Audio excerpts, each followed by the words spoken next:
Bonjour mes chers amis, dans cette vidéo, je vais vous parler de l'énergie féminine. C'est une vidéo qui s'adresse plutôt aux femmes, mais les hommes peuvent aussi l'écouter. Elle pourra leur permettre de comprendre cet aspect de la femme. Voilà. Donc, c'est quoi l'énergie féminine?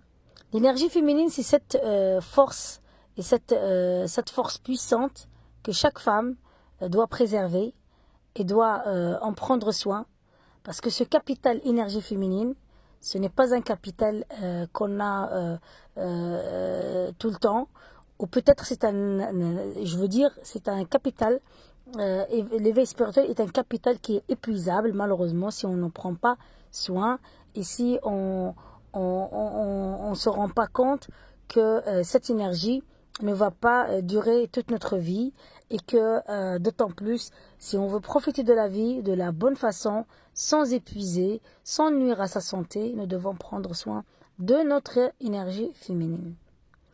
Alors, tu vas me dire comment prendre soin de cette énergie féminine et à quoi elle me sert-elle? Alors, l'énergie féminine va te servir dans ta vie de femme. En fait, si tu es une femme consciente que tu as une énergie féminine, tu vas dégager le temps dans ton agenda, dans ton planning pour prendre soin de toi. L'énergie féminine, tu vas te sentir femme parce que je pense que aujourd'hui, les femmes d'aujourd'hui, elles sont trop dans l'action, elles sont trop sur le terrain, elles sont au four et au moulin, elles multiplient les casquettes, elles multiplient les rôles, elles veulent tout gérer. Et malheureusement, à force de courir plusieurs lièvres en même temps, elles en attrapent aucun. Et c'est dommage parce que ces femmes n'arrivent pas à faire quelque chose de bien en se concentrant sur une seule chose, mais elles sont dispersées dans tous les domaines et dans toutes les tâches. Et ça, malheureusement, ce n'est pas la femme n'a pas été créée pour être dans la course, pour être dans ce stress du quotidien. La femme, elle a été créée pour prendre soin d'elle, pour prendre soin de son énergie féminine, pour dégager le temps d'être la femme qu'elle doit être et qu'elle n'est pas comme l'homme, qu'elle doit tout le temps courir sur le terrain. Je ne suis pas contre ces femmes-là qui sont sur le terrain, mais je suis pour les femmes qui malgré la fonction ou malgré le métier qu'elle exerce, elle arrive vraiment à dégager cette part de féminité. Et la femme féminine, je pense que même en portant un uniforme, moi j'ai vu des femmes policières, des femmes gendarmes, mais elles sont d'une beauté, elles sont d'une féminité incroyable et malgré ça, elles imposent le respect, elles imposent l'autorité malgré le caractère du métier qu'elles font. Et je vous assure les amis, j'ai vu également des joueuses, des championnes et qui gardent cette part de féminité dans leur sport, dans l'activité qu'elles font. Et je trouve ça formidable et magnifique. Et je pense que toutes les femmes, ce n'est pas parce que tu exerces un métier dit d'action que tu dois laisser ton énergie de côté et que tu dois te comporter comme les hommes.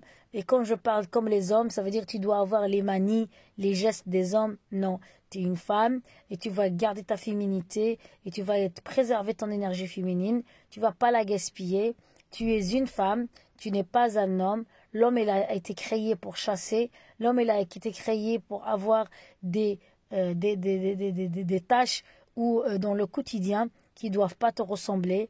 Et je suis pour l'égalité homme-femme, mais pas n'importe quelle égalité. Je suis pour l'égalité homme-femme, par exemple, salariale.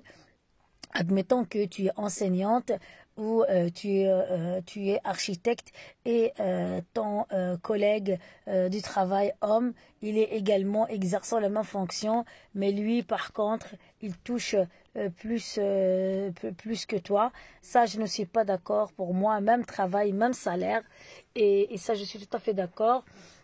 Par contre, cette féminité, cette égalité-là, cette égalité qui veut que l'homme vraiment sort de son rôle capital pour ressembler à l'homme, je ne suis pas d'accord. Je suis pour le féminisme qui prend la liberté salariale, qui prend le respect de la femme dans tous les droits, mais je ne suis pas pour ce féminisme qui veut masculiner la femme, vraiment en lui suggérant d'être libre, d'avoir les mêmes caractères, les mêmes traits, même voire les mêmes gestuels que l'homme. Je ne suis pas d'accord. L'homme, c'est l'homme et la femme, c'est la femme. Et si je pense qu'aujourd'hui, dans la société que nous vivons aujourd'hui, il y a une crise identitaire, il y a une crise de valeurs et les femmes doivent prendre le taureau par les cornes avant qu'il ne soit trop tard et qu'elles doivent continuer à transmettre les bonnes valeurs aux générations futures parce que sinon nous courons à notre perte et la perte de l'humanité en général. Et je vous assure les amis, la femme a un rôle à jouer capital et une femme féminine, une femme par exemple qui est dans un secteur, que ce soit la politique, que ce soit le terrain, je pense que c'est une femme hyper puissante. Cette femme doit continuer à préserver son énergie féminine parce que la femme, quand elle occupe un poste de pouvoir, si elle préserve en même temps son énergie féminine, cette femme arrive vraiment à faire de la différence parce qu'elle aura une puissance et un éveil et qui va lui permettre vraiment d'être différente dans son approche de gérer le pouvoir, Et je suis d'accord parce que j'ai envie aussi de dire que l'énergie féminine, c'est cette énergie qui te permet d'être une femme à l'écoute, d'être une femme douce, d'être une femme au service de la société, d'être une femme qui pourra changer le monde. Mais je t'assure, si tu associes cette énergie féminine avec les valeurs divines, avec ton éveil spirituel, tu seras une femme hyper puissante, car tu seras une force, mais c'est une force tranquille.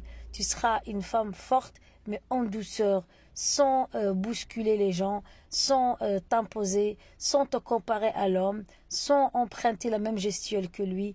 Tu seras une femme digne de ce nom. Et s'il te plaît, arrête de jouer 60 000 casquettes, arrête de courir gauche à droite, arrête de courir dans tous les sens, essaye de déléguer les tâches qui ont un caractère physique, d'action, essaye de les déléguer à un homme ou si tu es chef à tes subordonnés hommes, s'il te plaît, n'essaye pas de jouer le rôle qui ne te revient pas. Parce que nous sommes des femmes et nous devons prendre soin de notre féminité. Et je vous assure, quand vous voyez une femme qui préserve son énergie féminine et qui associe cela à un éveil spirituel, je vous assure que c'est une femme, cette femme, elle est belle. Elle dégage une beauté en toute simplicité, en toute douceur, en toute tranquillité. Cette femme dégage une beauté, cette femme dégage une force, cette femme dégage une puissance inégalée. Voilà, donc j'espère que cette vidéo vous aura plu et que vous avez compris que votre énergie féminine, c'est une énergie très importante et que vous devez tout faire pour dégager le temps. Je sais que la société d'aujourd'hui ne laisse pas le temps à la femme de prendre soin de son énergie féminine et de dégager le temps de prendre soin d'elle parce qu'elle doit certainement courir dans tous les sens. Après une journée de travail bien chargée, elle a encore des responsabilités vis-à-vis de ses enfants, vis-à-vis des tâches ménagères qu'on ne lui a malheureusement pas enlevées malgré qu'elle travaille une journée complète en dehors de la maison. Et je vous dis, mes chers amis, je vous dis, et la société, c'est vrai qu'elle n'est pas juste vis-à-vis de la femme, parce que normalement, on devait valoriser le travail à mi-temps de la femme, on devrait dégager, par exemple, ou un 4/5e, permettre à la femme d'avoir une journée pour prendre soin de son énergie féminine, pour s'occuper bien de sa famille, parce que la femme est sensible, la femme est fragile. Je sais qu'elle a la capacité d'endosser plusieurs casquettes, mais la femme ne doit quand même pas gaspiller son énergie féminine à courir dans tous les sens parce qu'elle se fait du mal et elle abîme sa santé et elle abîme son capital énergie féminine. Voilà, j'espère que cette vidéo vous aura un petit peu aidé à prendre conscience que votre énergie en tant que femme est une énergie très importante et qu'il faut tout faire pour en prendre soin. Merci et à très bientôt. N'hésitez pas à commenter, à me donner un feedback afin que je puisse améliorer davantage mes vidéos et vous fournir un contenu de qualité. Merci et à très bientôt pour une prochaine vidéo.